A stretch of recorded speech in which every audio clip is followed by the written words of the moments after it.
Welcome back to Sikistan and welcome back to some good old fashioned reaction to squats, which is some of the greatest videos, I think. Now, today we're reacting to none other than the greatest Lasha Talakhadze. He is obviously one of the best weightlifters ever. Yeah. And he doesn't really need an introduction. Probably one of the strongest human beings to have ever lived.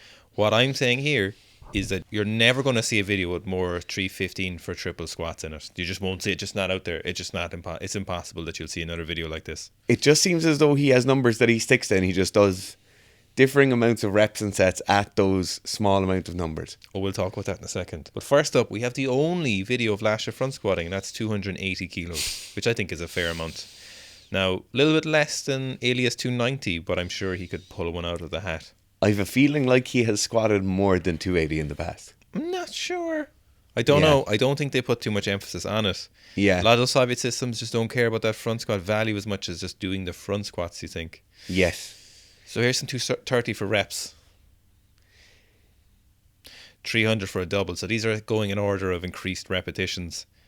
It's the tempo of his downward, so like of that descent, is very, very diagnostic of a Lasha squat.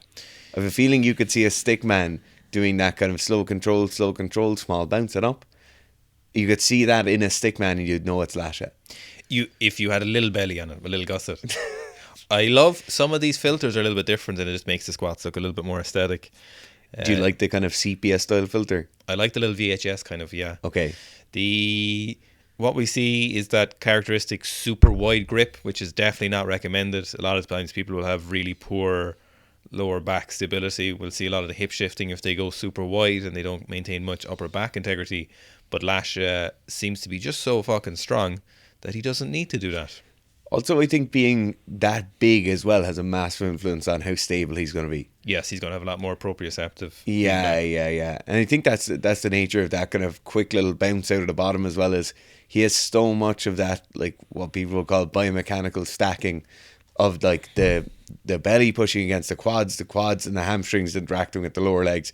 That little bounce in the bottom is very, very stacked. You know, it's like powerlifters talking about bigger forearms onto bigger biceps. And as you sit down into the bottom of the bench press, it's definitely a factor here. And I think for most people, unless you're kind of playing around at around 120 or 140 kilos body weight, you're not going to have that same level of biomechanical stacking, you know.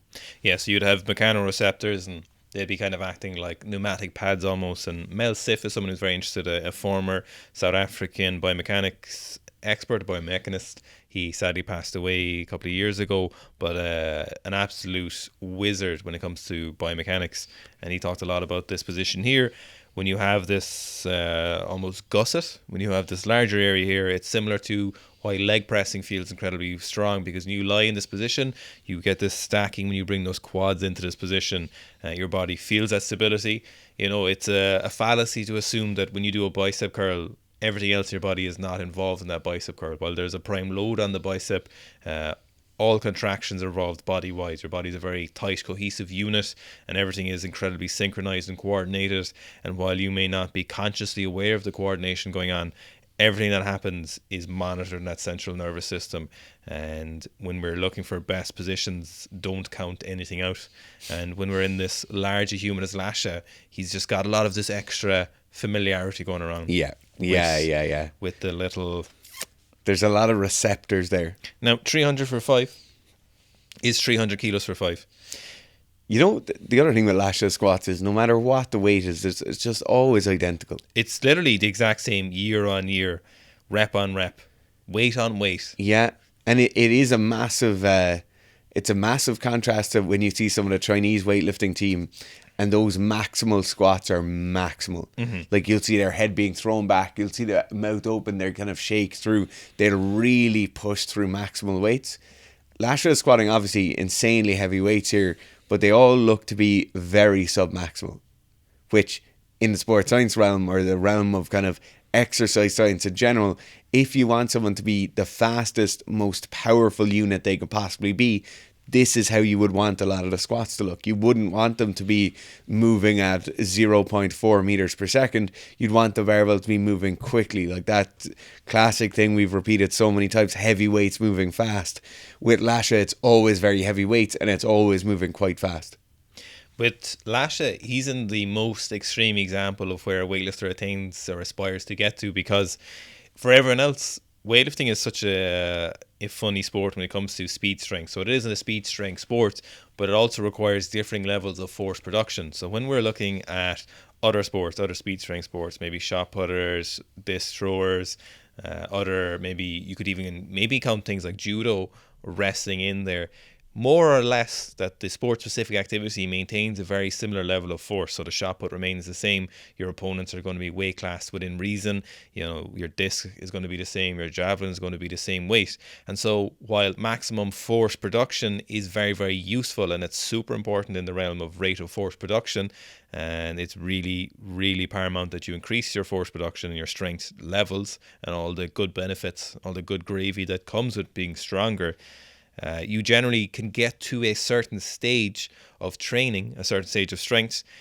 generally later in an athlete's career, and it's usually the elite athletes that get there, and then they don't really need to get stronger, but they do need to repeat that and reinforce it. Now, what usually happens in weightlifting is we're always trying to get stronger, and so our sport-specific activity requires more force production, and so while it is important when we're trying to do our specific lift at a time, so if we're doing 160, you don't really want to be increasing your max while you're trying to do 160 that week, but you do want to be maintaining your ability to do the requisite amount of force for 160. So having a max of 240 would be very useful for 160 clean and jerk, but just doing 210 for a double the week of 160 is very, very useful, or the weeks leading up to that. But then once we've done that, we need to quickly move on.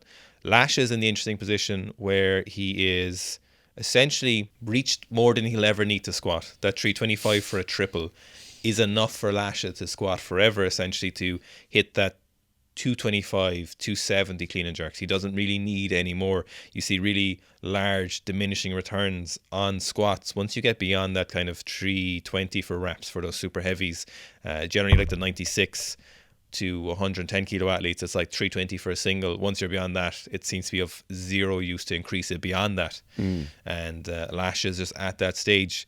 What I'd love to see is Lasha's squat progression from a teenager to when did he just start realizing he was so strong he didn't need to get stronger. That would be really interesting to see, like 16, 17, 18 and 19-year-old Lasha and his squat numbers.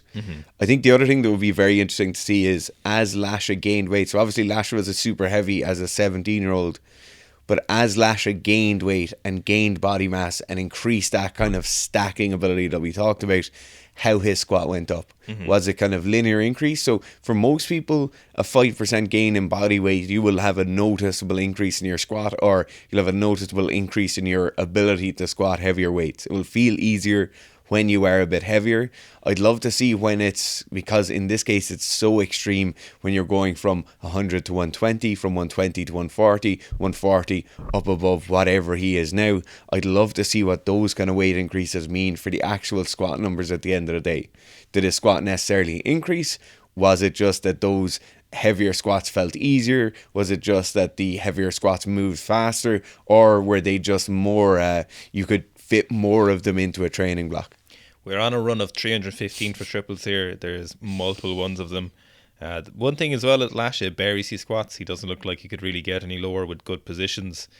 He has talked about the use of those wraps as well in a different video. I think it was a Brute Kitchen video where he talked about...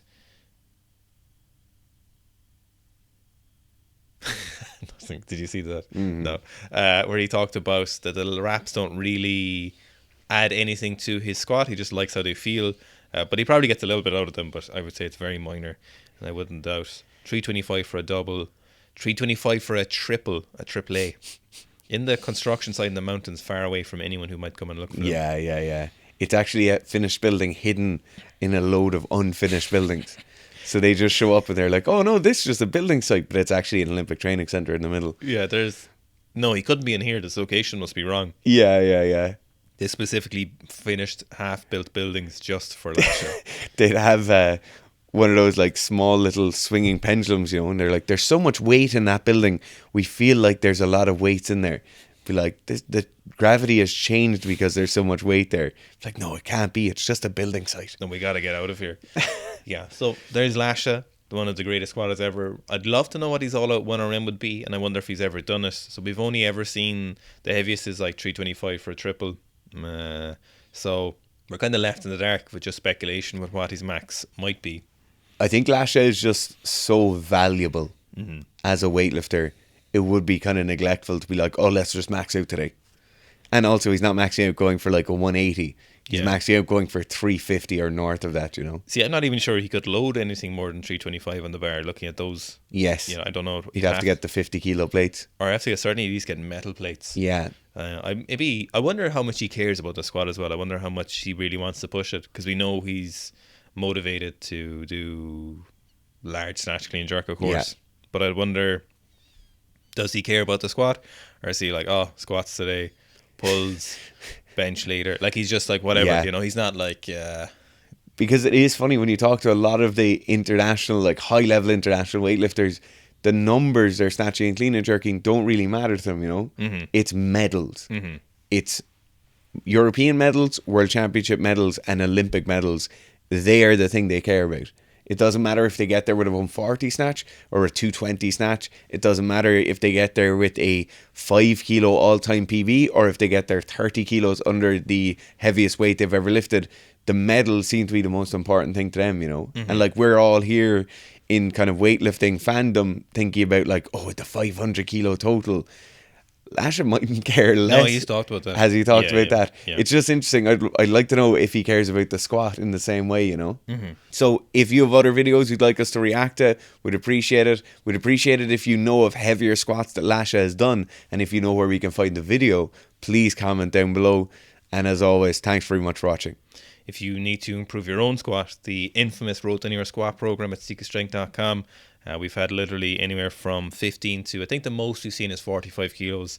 We've seen a really strong average of people running 2-3 times a year and hitting PBs. So you're getting a lot of value in that regard. So it's 2 sessions a week for 8 weeks in length. Check it out in the link below and enjoy.